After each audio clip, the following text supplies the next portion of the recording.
Hey guys, welcome to my another mini vlog. So guys, यहाँ हेर्न सक्नुहुन्छ आज चाहिँ हामी आज छौँ घुम्नका लागि अनि धेरै दिनपछि आएछिन् पिरु पनि घर अनि साथमा दुईजना आयौँ आयुलाई लिएर पार्कतिर। यो चाहिँ हाम्रो होम टाउनमा छ डिगबोईमा।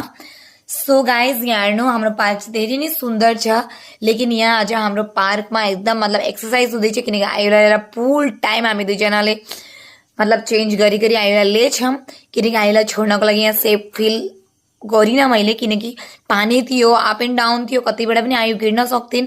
2 मिनटको लागि छोड्यो भने पनि आयु यताउता कुदिदिने थाहै छ हजुरलाई आयु कति चाहिँ एकदम एक्टिभ।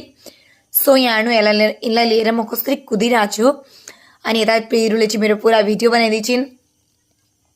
अनि आज यति दिनपछि डे आउट गर्नको लागि, बट डे आउट होइन हाम्रो एकदम कसरत भयो। अनि अब चाहिँ हामी एकदम जस्ट सीधा आयौँ, स्ट्रेट आयौँ, यहाँनिर राम्रो लाग्छ आएर।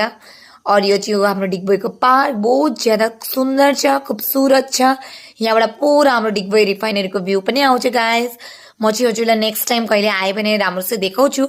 आज चाहिँ एकदमै नभन्नु और बहुत धेरै थाक्यौँ। हुन्छ गाइस, बाई बाई। प्लिज मेरो च्यानललाई सब्सक्राइब गर्नु और मेरो भिडियो लाइक गर्नु। बाई।